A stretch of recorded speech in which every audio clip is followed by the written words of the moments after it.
warahmatullahi wabarakatuh. Selamat siang pemirsa, apa kabar Anda hari ini? Senang sekali saya Nur Harisha Pratiwi kembali hadir menjumpai Anda kali ini dalam program Suara Sriwijaya.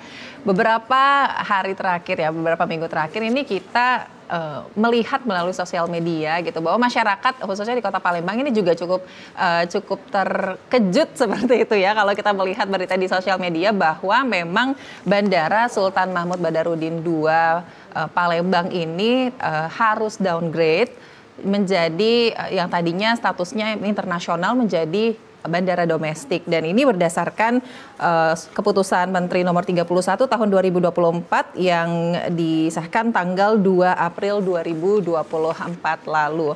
Nah, Bandara Sultan Mahmud Badarudin II sebenarnya tidak sendiri pemirsa. Jadi ada 16 bandara lain yang mengalami atau ada 16 ya 17 totalnya seperti itu termasuk SMB 2 yang harus downgrade. Nah, kita akan ketahui lebih lanjut sebenarnya apakah dengan adanya turun status ini artinya itu mengecilkan kembali kemungkinan kita untuk mendapat kunjungan wisata mancanegara, dan seperti apa juga pandangan dari ahli kebijakan publik serta dari pelaku pariwisata Indonesia ini juga seperti apa sih melihat adanya penurunan status Bandara Sultan Mahmud Badarudin II dari internasional menjadi downgrade. Kita akan bahas lengkapnya dalam Suara Sriwijaya. Kali ini sudah hadir di studio narasumber saya. Hari ini cukup ramai nih pemirsa. Ada 3 narasumber saya ya. Saya mau sapa dulu. Yang pertama, Sekretaris Dinas Kebudayaan dan Pariwisata Provinsi Sumatera Selatan, Ibu Dr. Hajah Mega Nugraha SH MSI. Tapi kayaknya kalau masih muda nih panggilnya Mbak aja nih ya. Mbak Mega, apa kabar? Baik, alhamdulillah. Sehat ya, alhamdulillah ya, luar biasa. Terima kasih sebelumnya Mbak Mega sudah hadir, dan saya juga di sini sudah kehadiran Ketua ASPI Asosiasi Pelaku Pariwisata Indonesia, Bapak Insinyur Mas Agus Muhammad Isnaini FMT atau yang akrab disapa Cek Efat. Assalamualaikum Cek. Waalaikumsalam warahmatullahi wabarakatuh. Kabarnya Cek? Alhamdulillah. Alhamdulillah baik ya Cek. Alhamdulillah untung Ampera masih ada. Oh jangan dong Cek, itu kan kebanggaan kita Cek ya. Landmarknya kalau ke Palembang harus foto di situ. Dan selanjutnya juga saya sudah kehadiran ini seorang ahli kebijakan publik. Saya juga sudah sering berbincang ya bersama beliau. Ada Bapak Dr. M. Husni Tamrin MSI. Assalamualaikum Pak Tamrin. Apa kabar Pak? Alhamdulillah baik. Biasa ngobrol sama Pak Tamrin, tapi kali ini kita agak sedikit berbeda ya Pak. Kita bahasnya bandara nih Pak hari ini. Nah ini selain saya berbincang bersama Mbak Mega, Cek Efat dan juga Pak Tamrin, pemirsa di rumah juga bisa bergabung bersama kami melalui telepon interaktif di 0711 311 454. Baik, mungkin sebelumnya kita bahas mengenai ini ya, sebelum lebih jauh lagi nih bahas tentang bandara kita yang jadi statusnya domestik kali ini. Saya mau tahu dulu nih tanggapannya dari masing-masing narasumber saya ini melihat ini berdasarkan keputusan Menteri nomor 31 tahun 2024 ini bahwa Bandara Sultan Mahmud Badarudin II turun statusnya. Mungkin dari Mbak Mega terlebih dahulu nih, kalau dari baik secara personal maupun dari Dinas Pariwisata ya, mewakili Pemprov ya. Baik, kaitan dengan downgrade-nya penerbangan kita, Bandara SMB 2 ini memang kami dari pemerintah Provinsi Sumatera Selatan ya cukup prihatin ya. Walau memang keputusan downgrade-nya ini ada di Kementerian Perhubungan dengan segala kriterianya, tapi kami masih berharap dan berjuang agar Bandara SMB ini dikembalikan statusnya menjadi bandara internasional seperti itu. Oke, betul banget. Apalagi karena kita jadi salah satu kebanggaan gitu ya Pak ya. Kalau kita punya bandara internasional Kota Palembang gitu kan. Tapi di satu sisi itu jangan sampai kita berlarut-larut, dan semoga ini masih bisa di-update lagi seperti itu. Nah ini kalau dari Cek Efat sendiri nih tanggapannya Cek seperti apa? Lebih dari Mbak Mega, sedih dan Galau kecewa. Ya, sedih dan kecewa. Ya, sedih dan kecewa. Makanya saya mendapatkan undangan hari ini. Downgrade bukan harga mati. Ya. Jadi kalau berdasarkan itu, ya alhamdulillah. Berarti kita ini memang harus sudah menjadi konsumsi kita bersama, sudah menjadi bagian dari kita bersama, sudah menjadi kesedihan kita bersama, sudah menjadi kekecewaan kita bersama. Tapi ingat downgrade bukan harga mati. Harga mati. Berarti Masih how bisa. to achieve lagi. Nah itu yang mungkin harus dibicarakan. Mungkin bisa kita nanti bahas secara lebih tuntas. Ya kalau memang mau noleh ke belakang, ya nanti jadinya macam-macam ya. Tapi kan ini kalau saya boleh berbicara, kita semua yang ada di sini memberikan kontribusi atas turunnya ini, downgrade-nya bandara ini. Iya.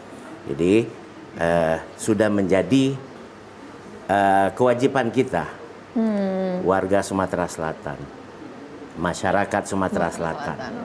Apalagi ini kan pahlawan nasional asal Sumatera Selatan. Jadi saya di kesempatan ini mau mengkampanyekan Peh Kito Paca. Peh Kito Paca. Ya. Jadi bisa kita jadikan tagline bersama Peh Kito Paca.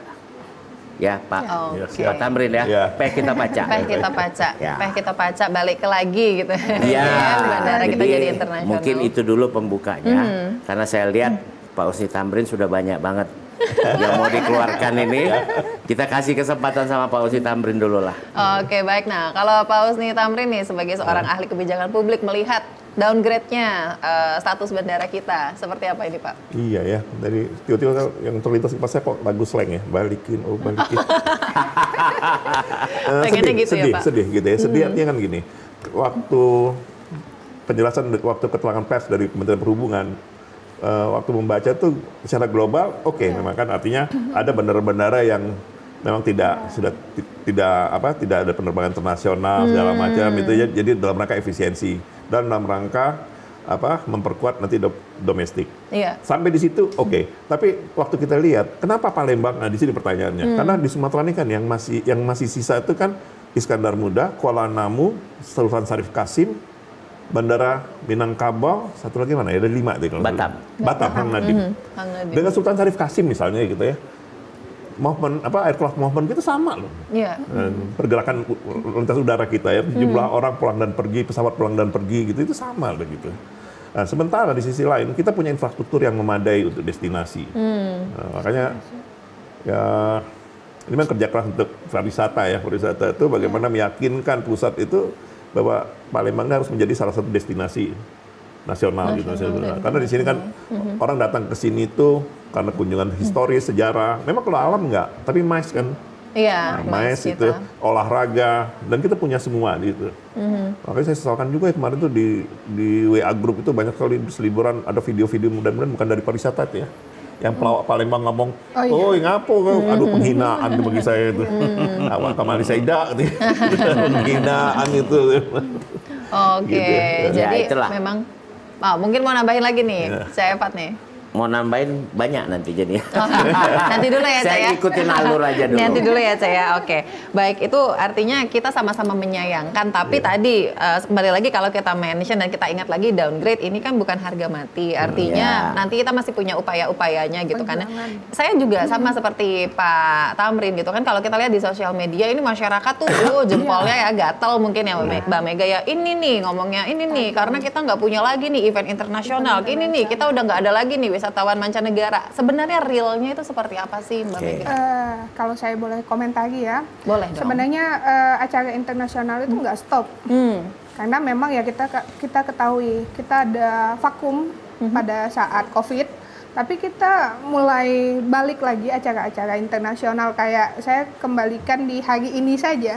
Hari ini saja kita ada Asian Tourism Forum yang bertepatan di Kota Palembang dan itu mengundang 8 wisatawan mancanegara. Dari mancanegara 8, tapi jumlah totalnya ada 15 sampai 20 orang yang lagi mengikuti forum Asia Tourism hari ini.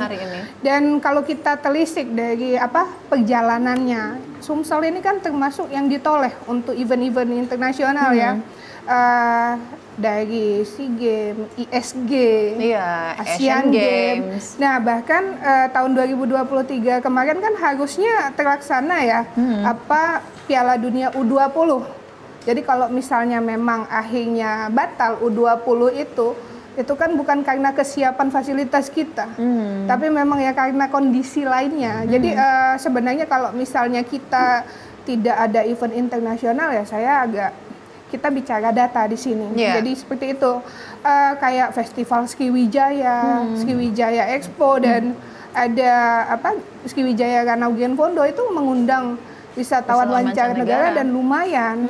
Tapi kalau kita bicara dia data, kenapa datanya nol kan? Seperti itu.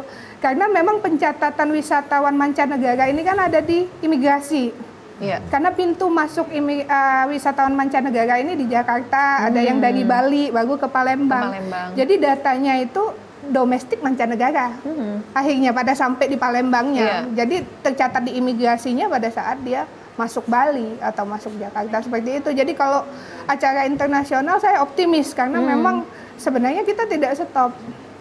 Kita lumayan dilirik untuk acara-acara internasional dan hari ini pun kita bisa buktikan bahwa acara internasional itu tetap ada di Sumatera Selatan gitu kan ya. Artinya karena balik lagi kalau kita berbicara mengenai data nih yang paling taunya pasti Dinas Pariwisata nih yang punya datanya, punya realnya seperti apa gitu. Artinya bukan karena itu juga kalau kita melihat gitu ya seperti itu ya. Artinya di sini juga masyarakat tidak bisa nih kita cuman menyalahkan seperti yang tadi Eva mention gitu, tidak bisa menyalahkan satu pihak saja gitu kan ya. Nah, ini saya mau ke Eva kalau gitu.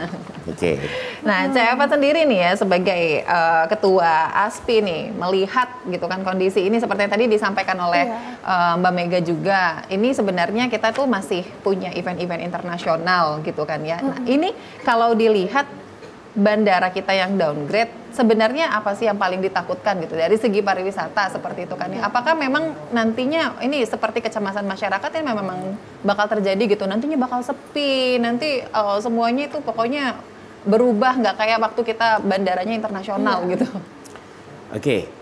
Nanti saya mau menanggapin yang Mbak Mega, no hard feeling ya. Tapi saya menjawab dulu pertanyaan. Kalau bicara pertanyaan dari Mbak Caca tadi, mungkin bisa dikatakan dampaknya terhadap pariwisata Sumsel. Saya rasa tidak signifikan. Karena, nah ini yang menyambung juga nanti, biar nanti masih menyambung dengan Mbak Ega. Kita pandemi itu semuanya zero. Iya betul, mulai dari nol. So Indonesia ini zero, hanya satu pintu dari Jakarta. Betul. Jadi, it's mean memang sudah tidak menjadi bandara internasional lagi. Semuanya sudah bandara domestik. Toh pariwisata masih ada. Karena pariwisata yang ada di sini, ya inilah bukan seperti kayak Bali. Ya itu kan, jadi sepakat ya di situ ya. Nah, cuman kan menjadi pertanyaan, balik lagi. Ini berarti kita flashback ya. Dan ini kembali lagi menjadi pendapat saya pribadi atau kita dari kalangan pelaku pariwisata. Kalau nanti saya bisa menjelaskan apa nextnya yang untuk inline dengan judul kita. Downgrade bukan harga mati. Saya sudah punya usulan-usulan, kita udah punya usulan. Jadi kalau kita mengacu lagi, kita semuanya startnya nol. Kenapa 17 bandara itu bisa, kita tidak? Itu kan pertanyaan. Kenapa? Menteri juga kementerian. Jadi di sini saya dari awal tadi saya tidak bisa menyalahkan masing-masing. Kita semua berkontribusi. Termasuk juga Menteri Perhubungan. Walaupun beliau orang Palembang. Saya yakin dia itu berat nanda tangan itu. Dan lebih berat lagi kalau dia mengegulkan tapi tidak layak. Mentang, ini bahasa Palembang ya. Mentang-mentang dia orang Palembang, di ACC-nya. Itu lebih berat untuk Pak Menteri. Ya, jadi kita perlu merefleksi diri. Itu saya bilang kesalahan kita bersama. Ada dua hal. Yang pertama, kalau mengacu dari apa yang jadi statementnya dari Pak Menteri Kemenhub, karena lebih banyak yang keluar daripada yang masuk. Berarti beliau punya data. Betul? Tidak mungkin Mbak Ega. Ya saya tadi agak sedikit yaitu namanya sudah upaya dari Mbak Ega. Ada 8 orang turis asing datang. That's not a big amount ya. Jadi tapi itu sudah upaya. Nah, sekarang berarti menteri ya itu melihat dari pandemi ke belakang. Berkacanya di situ. Track recordnya kita. Mungkin lebih saya persempit lagi dari pandemi sampai dengan Asian Games. Ada nggak? Coba kita kalkulasi sendiri. Ada nggak kegiatan kita yang bisa menimbulkan tarikan dan bangkitan orang untuk datang ke sini? Karena pariwisata itu identik dengan perjalanan. Bukannya kita menjual tempat objek wisata, kita tidak bisa menyamakan dengan Bali. Seperti kata Pak Husni Tamrin tadi, kita sudah punya banyak fasilitas. Betul. Bali tidak punya loh sarana olahraga. Kita di dalam kota ada 19. Kita dulu sampai ada hampir 50 penerbangan direct dari Palembang. Dulu bisa sampai 7 ton. 7 ton pempek itu keluar dari Palembang, dari Sumsel. Belum lagi semuanya tuh habis songket dan semuanya. Nah, itu karena apa? Karena ada perjalanan menuju Sumsel. Ada bangkitan dan tarikan. Jadi bukan kita mau menjual objek wisatanya. Tapi mais. Iya, itu salah satu mais. Jadi yang namanya gimana kita ini, ya memang harus dipimpin oleh pimpinan tertinggi di sini Provinsi Sumatera Selatan. Ya pejuang harus ada jenderalnya. Gimana caranya membuat orang itu datang ke Sumsel, datang ke Palembang? Karena itulah sejatinya pariwisata. Ingat, pariwisata sama dengan perjalanan. Begitu ada perjalanan orang datang ke sini, semuanya itu akan terdampak. Hotel, pempek, UMKM, kemudian ada mobil dan semuanya. Uang akan mengalir ke sini. Dan tidak hanya dari segi objek wisata. Let's say ada project. Project itu konsultan datang. Dan pengawas dan semuanya datang. Nah, itulah akan menimbulkan. Saya punya ada yang baik, silakan dulu. Nanti kita lanjutin ya Pak CFat ya, tapi kita jeda dulu nih CFat ya. Pemirsa, Suara Sriwijaya akan kembali usai jeda berikut, tetaplah bersama kami.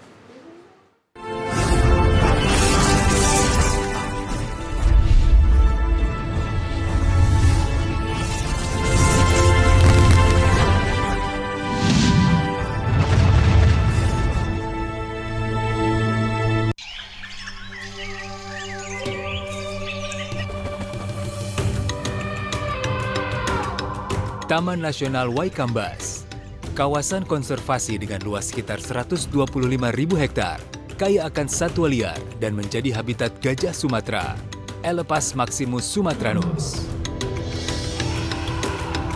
Keberadaan kawasan konservasi Waikambas sangat penting untuk melindungi satwa gajah yang masuk kategori appendix ini. Dan inilah lokasi tempat keseharianku sebagai seorang mahout.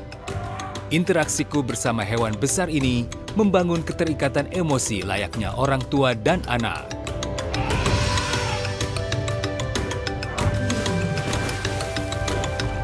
Gajah merupakan hewan sosial yang cerdas dan memiliki ingatan yang kuat. Hewan besar berbelalai panjang ini sangat peka dan berkomunikasi melalui sentuhan, penciuman, juga suara.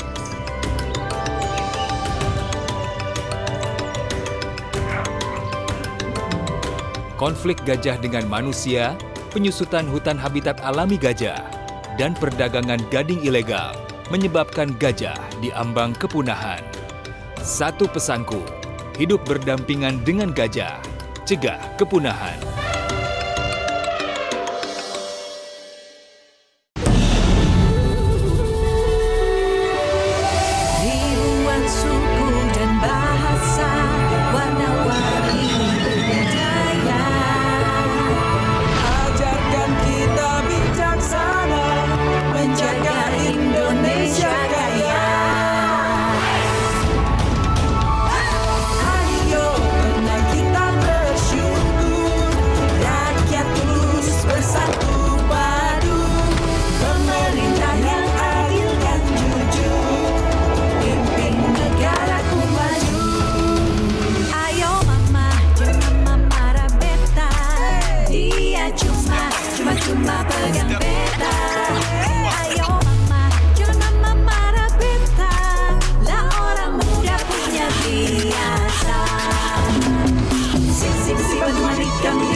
Baik pemirsa, terima kasih Anda masih bersama kami dalam Suara Sriwijaya. Tema kita masih sama, yaitu downgrade bukan harga mati. Ya, kita masih di sini akan membahas sebenarnya kira-kira upaya seperti apa saja sih supaya bandara kita ini, Bandara SMB 2 Palembang ini bisa kembali menjadi bandara internasional. Nah, pemirsa di sini juga bisa bergabung bersama kami melalui telepon interaktif di 0711-311-454. Narasumber saya hari ini ada Mbak Mega, C. Evat, dan juga ada Pak Tamrin. Lanjutin dikit deh mungkin nanti sebelum saya beralih ke Pak Tamrin nih, lanjutin ke C. Evat tadi kan artinya untuk melihat progresnya kita ini Sumsel ini kan dari sebelum COVID seharusnya melihatnya gitu kan ya. Nah kalau sekarang ini kan ya gini gitu kan kondisinya sampai akhirnya kita jadi domestik. Boleh dilanjutin nih Cek, silakan. Oke, tapi jangan dipotong lagi ya, gak lupa. Jadi tadi kan kita udah bicara, kita nanti punya usulan dari asosiasi, dari kawan-kawan pariwisata tuh ada usulan untuk Pak PJ, ya Pak PJ yang harus berbuat, karena komando tertinggi kan ada di gubernur, even dia hanya Pak PJ. Nah kita balik lagi, tentu ada dasar yang menentukan kenapa kementerian itu tuh tidak memberikan izin kepada kita. Jadi tentu dasarnya kenapa, karena banyak penerbangan yang keluar daripada ke dalam, itu pasti kan beliau kan punya data dari masa COVID ke belakang. Karena kan pada saat COVID semuanya nol. Zero se-Indonesia ini. Jadi benchmarknya pasti ke belakang sana. Nah kemudian kenapa itu bisa terjadi? Itu pertanyaan kita. Kenapa Sumbar itu bisa dapat Sumatera Barat? Padahal grade-nya di bawah kita. Nah itu menjadi pertanyaan kita. Apakah bisa menjadi satu karena kurangnya lobby untuk ngurus supaya ini menjadi internasional? Itu bisa jadi itu tuh. Karena kan tadi kan sudah ada data ke belakang. Berarti memang selama ini tidak terjadi penerbangan, tapi ya pada saat pandemi kan semuanya zero, tidak ada. Nah itu yang pertama. Yang kedua, mungkin karena kurang ada sosialisasi rencana kita nanti mau seperti apa. Tentu menteri punya pertimbangan. Makanya nanti kalau memang mau di ujung, apakah saya sebutkan sekarang usulan dari kita? Nanti kita bahas usulan nanti. Jadi berdasarkan itu ya, memang semuanya kita jadi pertanyaan, kenapa bandara yang levelnya masih di bawah kita bisa mendapatkan bandara internasional? Itu pertanyaan berat. Itulah pukulan buat kita bersama. Makanya saya bilang, kita paca harus bersama ini. Betul. Baik. Itu kurang lebih. Mungkin sampai situ aja, kasihan Pak Tamrin. Nanti kalau mau usulan-usulannya nanti ya Pak, pasti kita bahas ini. Karena saya juga penasaran gitu kan kalau dari Cak Evat seperti apa gitu. Tapi mungkin saya ke Pak Tamrin dulu. Kalau tadi seperti yang disampaikan oleh Cak Evat nih, Pak Tamrin gitu melihat apakah memang artinya nih benar-sebenarnya keputusan ini gitu harus dikaji ulang nih khususnya untuk bandara kita SMB 2 gitu. Kayak tadi kan kita Padang yang grade-nya masih di bawah kita kan juga dapat internasional. Agak sedikit jealous nih kita masyarakat nih Pak sebenarnya gitu ya. Gimana ini Pak? Memang menyedihkan ya. Artinya tadi itu lebih tepat, bukan jealous, sedih. Tadi kan saya menyampaikan yang ada 5 bandara yang masih tetap jadi bandara internasional. Iya, betul. Karena kita bandingkan dengan bandara yang sama dengan kita dicoret sama-sama gitu. Semua itu bandara yang ada di kabupaten. Kecuali Bandara Tanjung Pinang. Tapi Bandara Tanjung Pinang kan dia sudah punya hub Nadiem di Batam. Nah, sementara kita tuh bandara hub loh harusnya. 54 tahun kita jadi bandara internasional. Kemudian Palembang ini juga hub untuk ke Lampung, untuk kemana-mana. Dan secara ekonomi kan siapa yang punya port dan airport internasional dia pasti akan menikmati biaya ongkos pelabuhannya akan jadi lebih rendah kan gitu. Dia akan menikmati pendapatan dari situ. Nah, ini yang kita hilang, jadi ada potensial loss gitu ya. Nah seharusnya memang karena tadi disinggung soal kebijakan gitu ya, perumusan kebijakan itu nggak semata persoalan teknokratis gitu, tapi yang namanya perumusan kebijakan itu adalah merupakan perjuangan dari kelompok-kelompok kepentingan. Nah berjuanglah kita sebagai kelompok kepentingan untuk kepentingan kita Sumatera Selatan. Ya nggak bisa kita berutuk, misalnya tadi saya bilang kok kita di levelnya sama dengan Belitung, Tanjung Pandan, ya nggak bisa gitu juga, tapi kita harus ada berjuang gitu ya. Ya saya sepakat tadi Pak Evat, ya Pak PJ harus turun, Ya itu, kita harus berjuang bersama. Tapi harus ada komando. Kalau enggak, kocar-kacir sendiri, jadinya sporadis. Tapi kalau udah bersatu, itu akan bagus. Oke, baik. Nah ini kalau terkait upaya nih mungkin kita lihat dulu nih, kita mau tahu dulu dari pemerintah provinsi seperti apa sih upayanya nih ke Mbak Mega nih gitu ya. Mbak Mega ini kalau kita melihat ini mungkin dari sektor pariwisata sendiri, apakah memang ada upaya juga untuk meningkatkan seperti itu untuk bersama-sama dengan pemerintah nih kita gitu kan ya, supaya memang pariwisata jadi lebih diperbaiki dulu supaya mancanegara, nanti wisatawan mancanegara masuk, terus juga nanti berpengaruh juga kepada bandara kita gitu, atau seperti apa?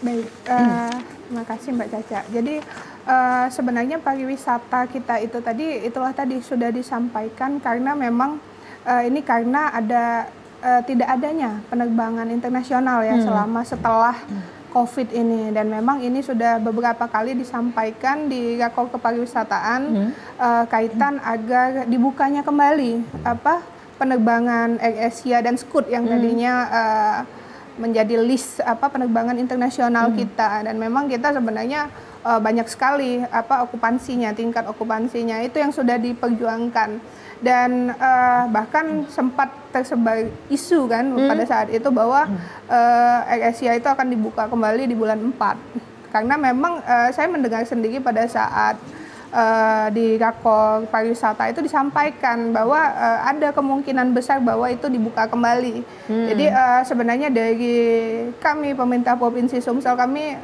sangat optimis dan kami akan terus berjuang bagaimana ini tersampaikan bahwa agar ditinjau kembali.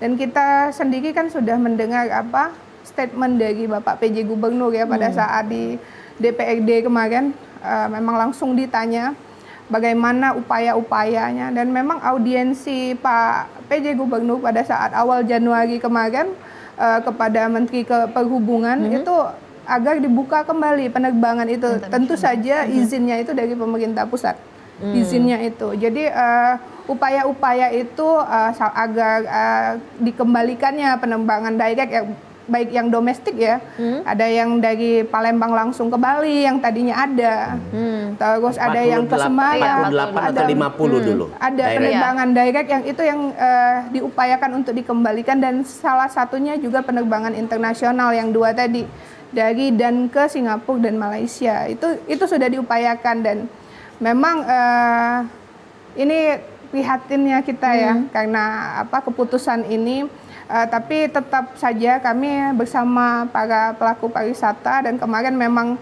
kita sudah bersama-sama ya, ada FGD juga pada saat itu ditetapkan.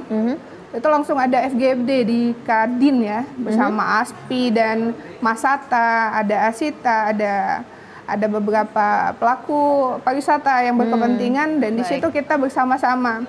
Dan kemarin juga pada saat reses Komisi 10 DPR RI itu kami juga bersama kawan-kawan yang pelaku pariwisata dari asosiasi-asosiasi itu menyampaikan secara langsung bahwa kita pelaku pariwisata yang ada di Sumatera Selatan ini sangat butuh penerbangan ini dikembalikan statusnya menjadi status internasional. Jadi kalau dari pihak provinsi sendiri yang pasti kami optimis, dan pastinya dengan bantuan dari rekan-rekan asosiasi ini saya yakin ini bisa dikembalikan.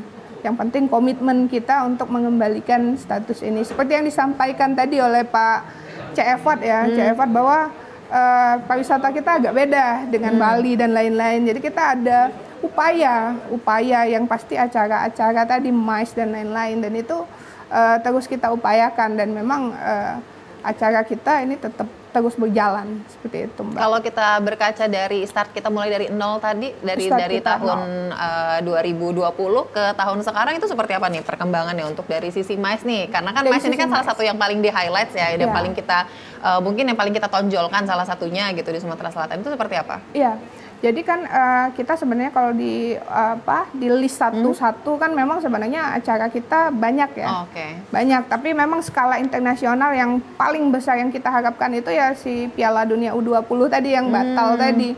Tapi untuk acara yang skalanya internasional kita melaksanakan kayak Festival Sriwijaya itu lumayan besar, dan itu terlaksana sejak dari kita selesai pandemi ya, dari 2022, 2023 itu sudah terlaksana. 2021 itu sudah mulai beracara lagi seperti itu. Jadi memang kita pemulihan ini masalah relaksasi setelah COVID ini memang kita berjuang ya, baik itu industri penerbangan, industri pariwisata dan lain-lain, dan juga upaya-upaya lainnya seperti itu agar bisa dikembalikan lagi. Memang butuh perjuangan, Mbak Caca. Iya, butuh perjuangan ya. Ini saya penasaran sebenarnya kalau kita membahas upaya ini kan pasti Cek Evat sama Pak Tamrin ini juga punya saran tersendiri gitu ya pasti ya untuk pemerintah seperti apa sih yang harus dilakukan supaya bandara kita ini bisa upgrade lagi kembali ke bandara internasional. Tapi kita akan bahas di segmen berikutnya, Bapak-bapak dan juga Mbak Ega. Pemirsa tetap bersama kami, Suara Sriwijaya akan kembali usai jeda berikut.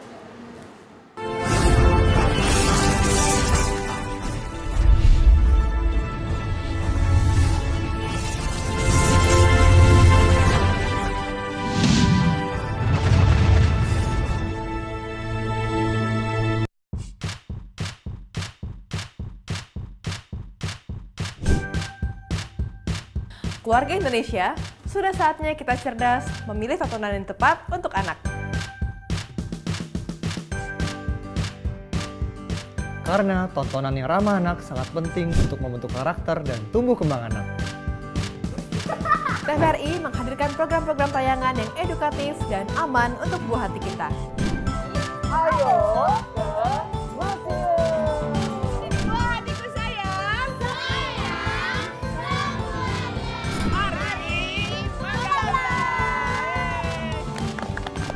Kami, anak-anak desa, hidup dari lontar. Seru-seru kan acaranya? Seru banget! Teman-teman jangan lupa nonton TVRI ya. Dan pastinya ramah untuk anak.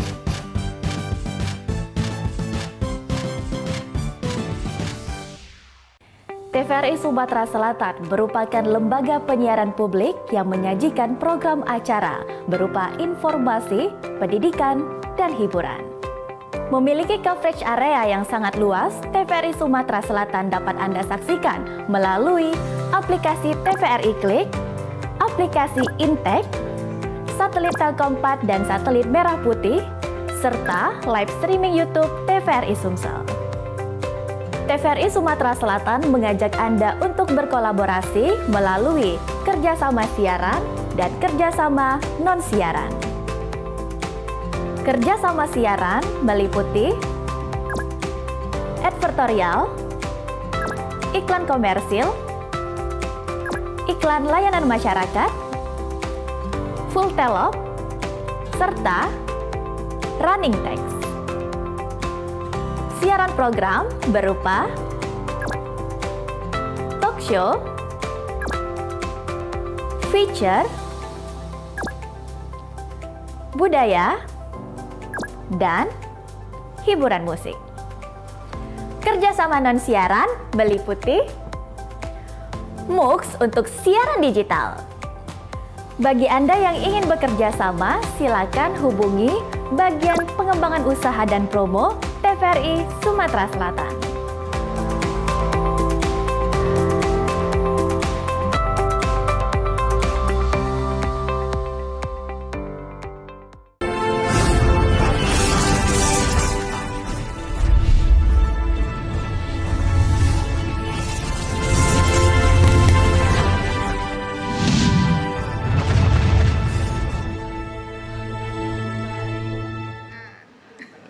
Baik pemirsa, terima kasih Anda masih bersama kami dalam Suara Sriwijaya. Tema kita masih sama, itu downgrade bukan harga mati. Saya langsung mau ke Pak Tamrin nih, Pak Tamrin.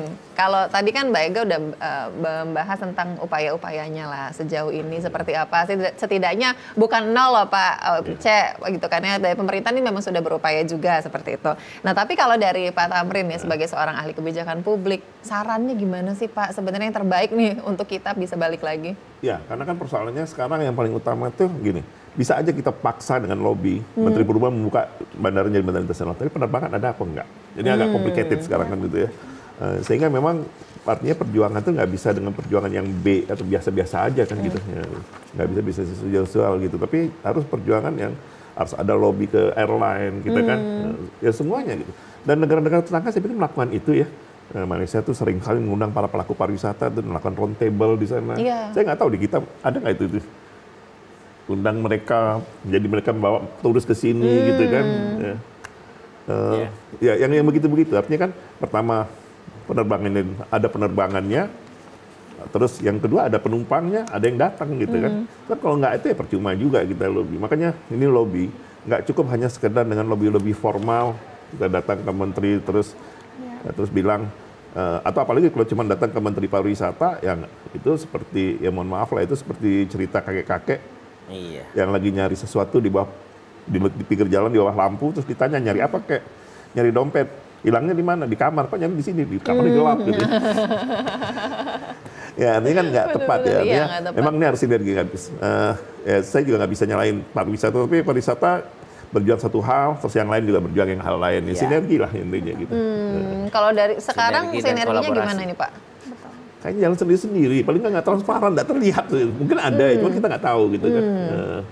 Oke, jadi kuncinya sinergi, seperti itu, sinergi sama konsisten gitu ya Pak ya, udah bersinergi, konsisten juga dengan sinerginya itu. Oke, itu kalau dari Pak Tamrin. Saya mau tanya ke Cak Evat nih, Cak Evat juga udah gatel.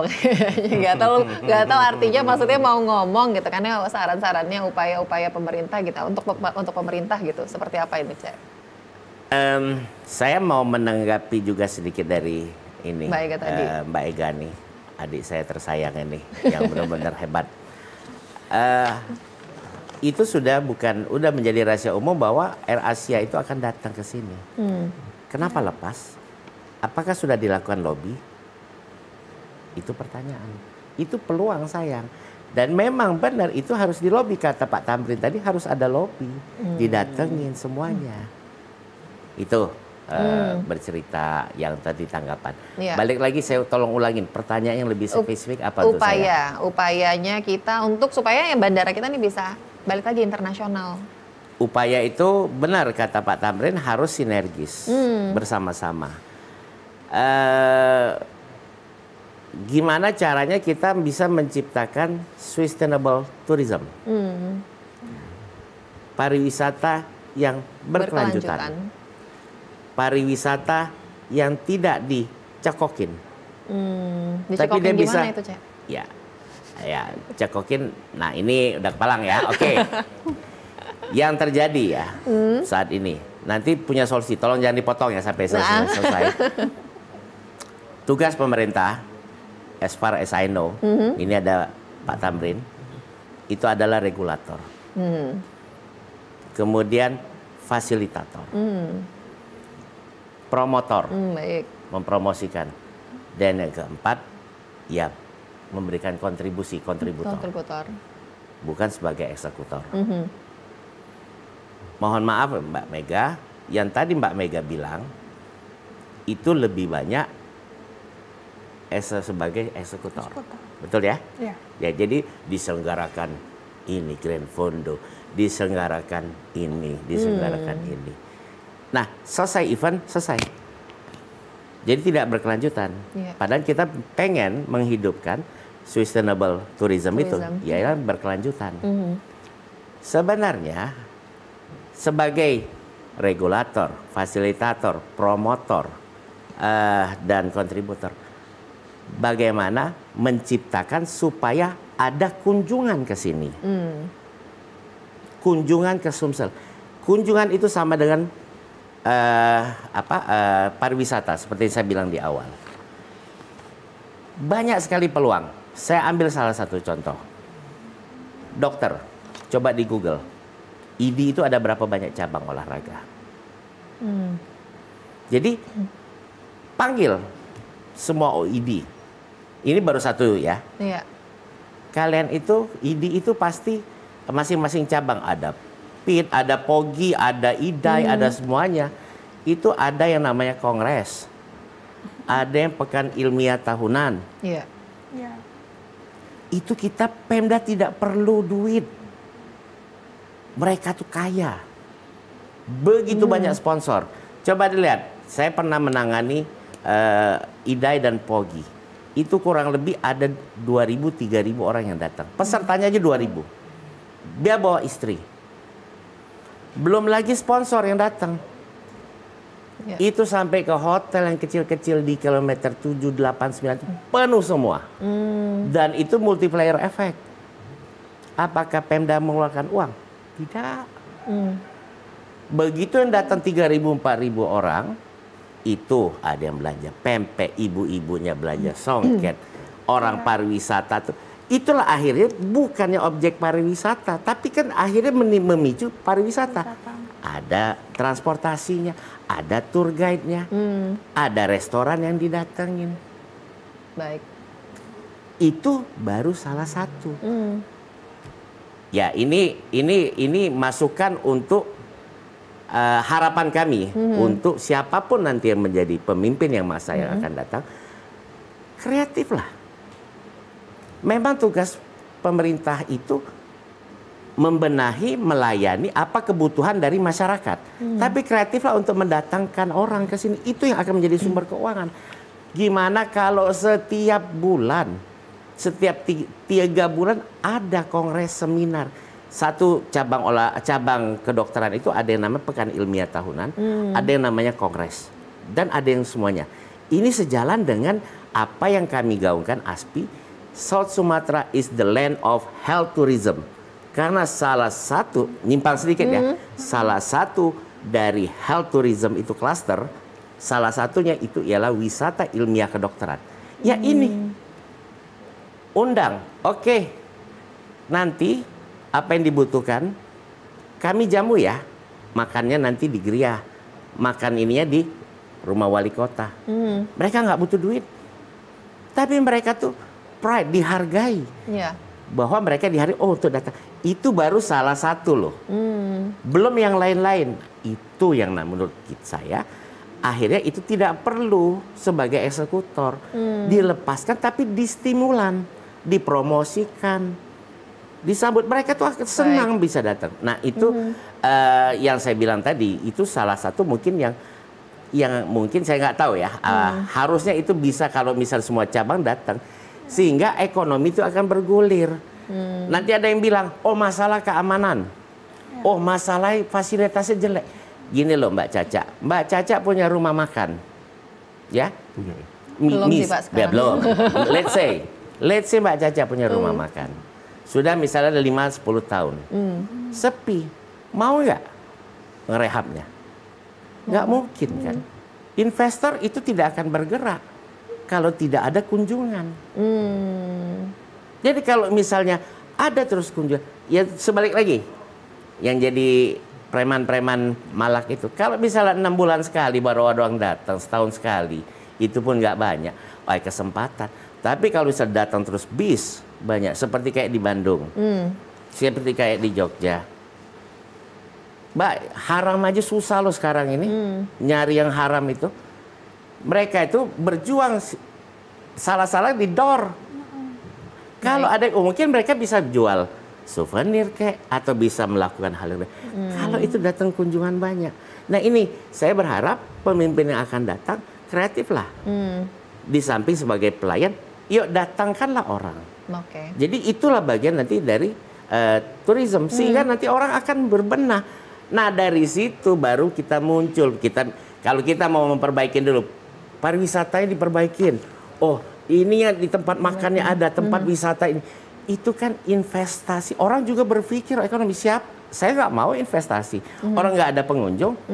Tapi begitu lihat, oh banyak loh orang yang datang ke sini, datang ke Sumsel, sekian ribu per minggu, sekian ribu juta.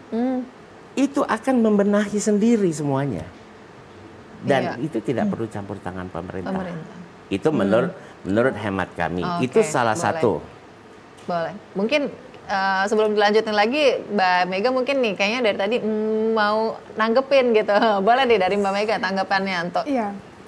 Itulah tadi kenapa seperti yang kita sampaikan ya, bahwa ini tidak bisa hanya pemerintah sendiri. Ini harus bersama-sama. Semua pelaku kepentingan di sini, baik itu pelaku pariwisata maupun ini pemerintah di sini, kita berbuat masing-masing bagaimana caranya agar bisa mengembalikan lagi pariwisata. Tapi harus ada leader.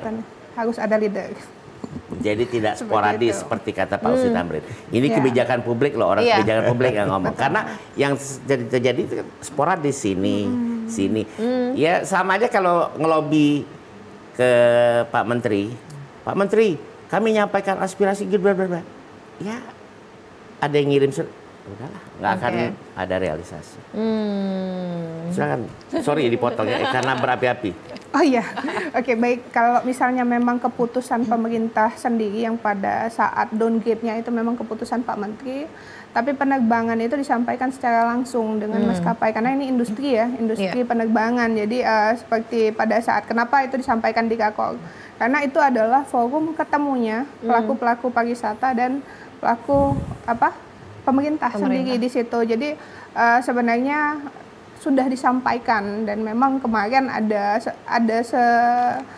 setitik terang yang kira-kira akan terlaksana. Tapi memang ini kondisi ini membuat kita bersama ini harus berjuang lagi. Bagaimana ini bisa dikembalikan lagi. Yang pasti kita sama-sama seperti yang disampaikan Cek Epat tadi, kita harus optimis. Kita harus optimis mengembalikan ini karena ini memang kami akui bahwa ini tidak mungkin dilaksanakan oleh pemerintah sendiri karena makanya tadi kita bersama-sama dengan dengan asosiasi-asosiasi yang memang concern sama pariwisata dan salah satunya sendiri kemarin ya kita bersuara pada saat reses Komisi 10 yang hadir di sini dan memang alhamdulillah kawan-kawan dari asosiasi ini lumayan aktif menyampaikan ya memang kita butuh ini dikembalikan karena memang ngelihat industri pariwisata di sini salah satunya dibutuhkan atas masuknya wisatawan mancanegara ke Sumsel. Baik, ini kita ada telepon masuk nih. Kita angkat terlebih dahulu. Assalamualaikum, Suara Sriwijaya. Assalamualaikum, Suara Sriwijaya. Waalaikumsalam warahmatullahi wabarakatuh. Dengan siapa di mana Bapak? Pak Udin dari Pelaju. Pak Pudin dari Pelaju, silakan Pak. Pertanyaannya untuk siapa Pak? Untuk semuanya lah. Untuk semuanya, baik. Silakan Pak Pudin. Assalamualaikum Bapak-Bapak dari Pemda, dari pelaku. Waalaikumsalam warahmatullahi wabarakatuh. Ahli kebijakan publik. Pak, saya hanya ingin menyampaikan juga tentang keprihatinan tentang bandara internasional menjadi bandara regional. Pertama-tama memang kondisi pandemi kita memang tidak bisa kita pungkiri. Tetapi sebenarnya kita berharap itu sebenarnya dengan pemerintah pusat. Sebenarnya pemerintah pusat itu kalau memang dia menghendaki insya Allah bisa Pak. Khususnya terutama menteri kita ada Menteri Perhubungan. Jadi kalau Menteri Perhubungan itu benar-benar dia mencoba agar kira-kira jangan menjadi bandara regional, saya pikir bisa. Setelah itu kan dicoba lagi karena dengan pandemi itu kata Ibu dari pariwisata tadi memang pandemi keseluruhan dunia ini kan ternoda semua dengan kondisi ekonomi.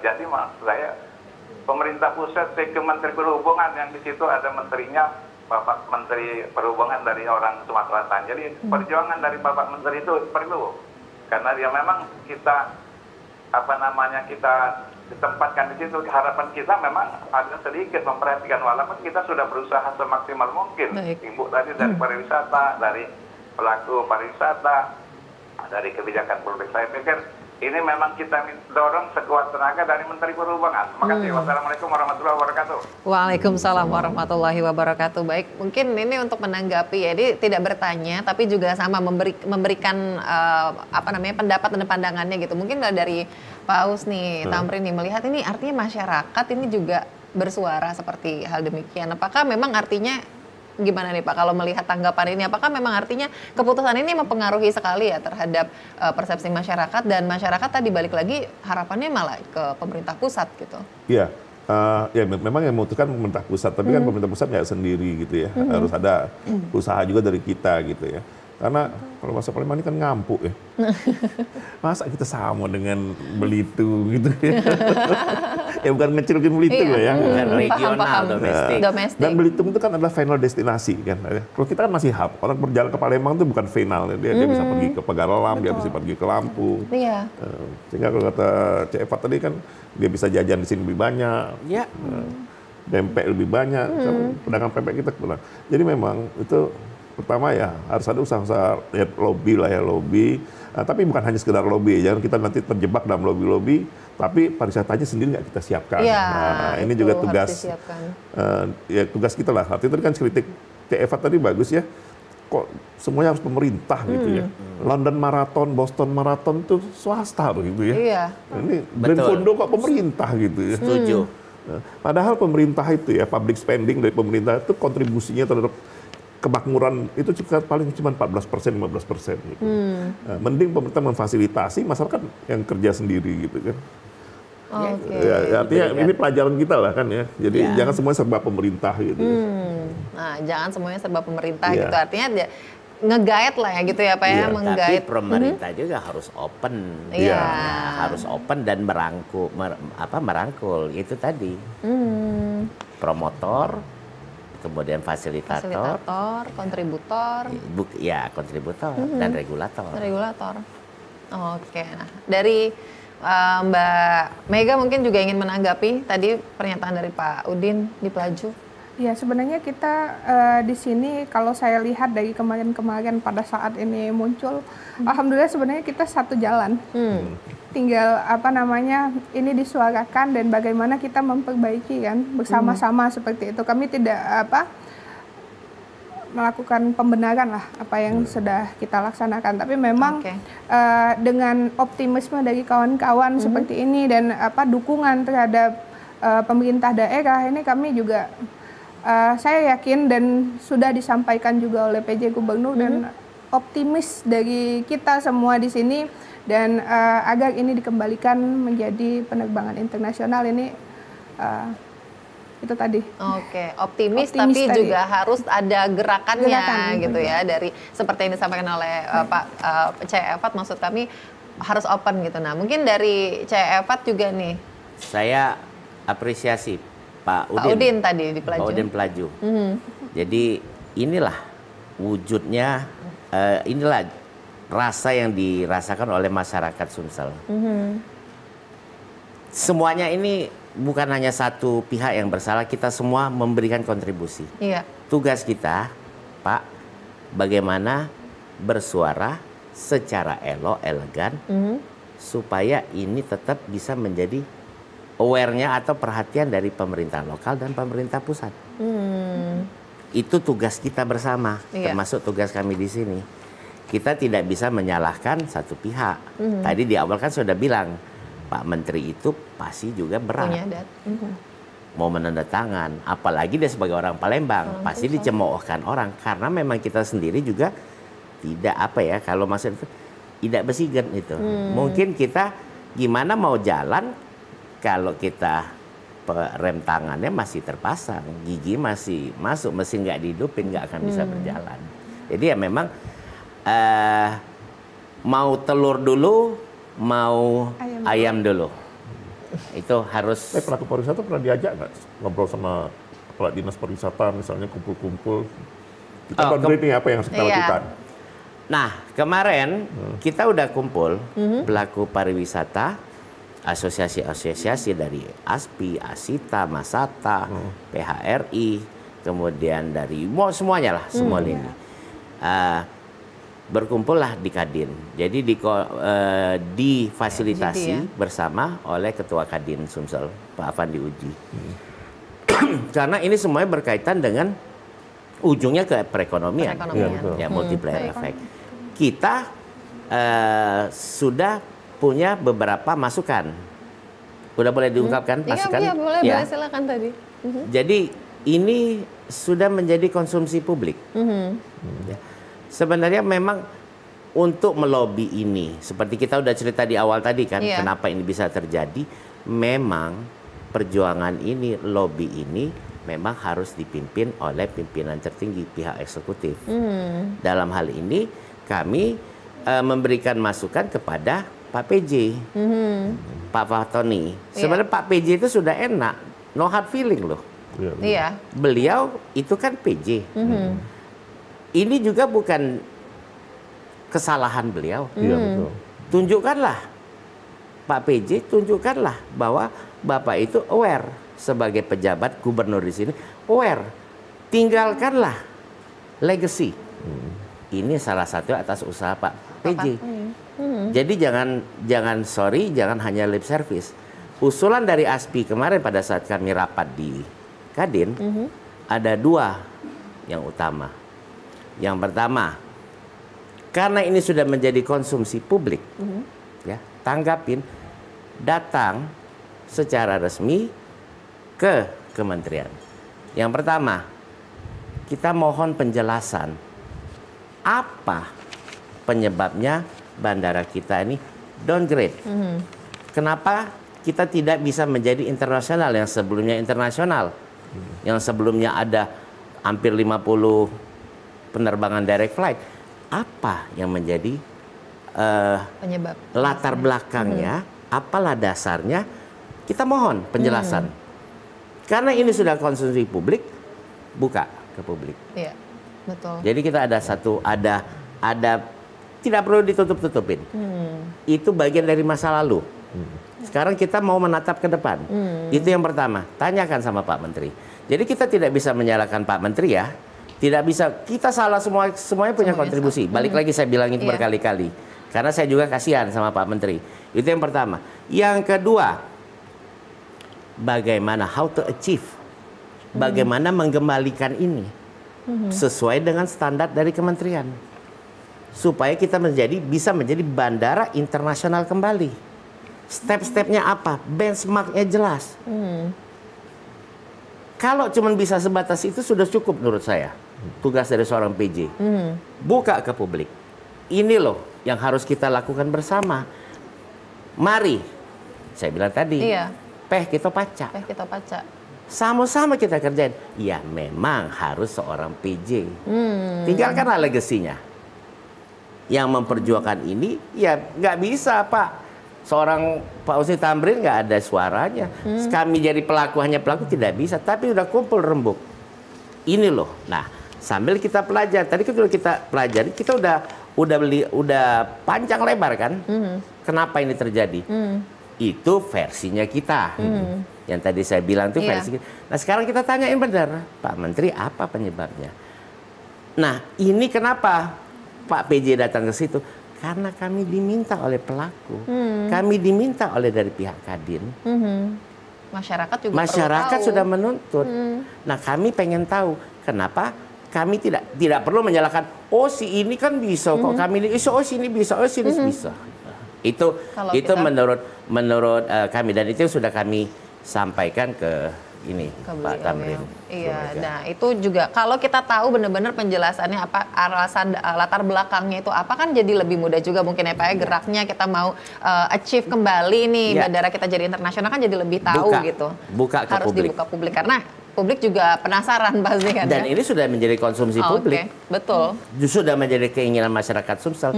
Walaupun bukan hanya Sumsel. Orang Sumsel yang di luar, saya dapat telepon dari London, dari Amerika. Kenapa?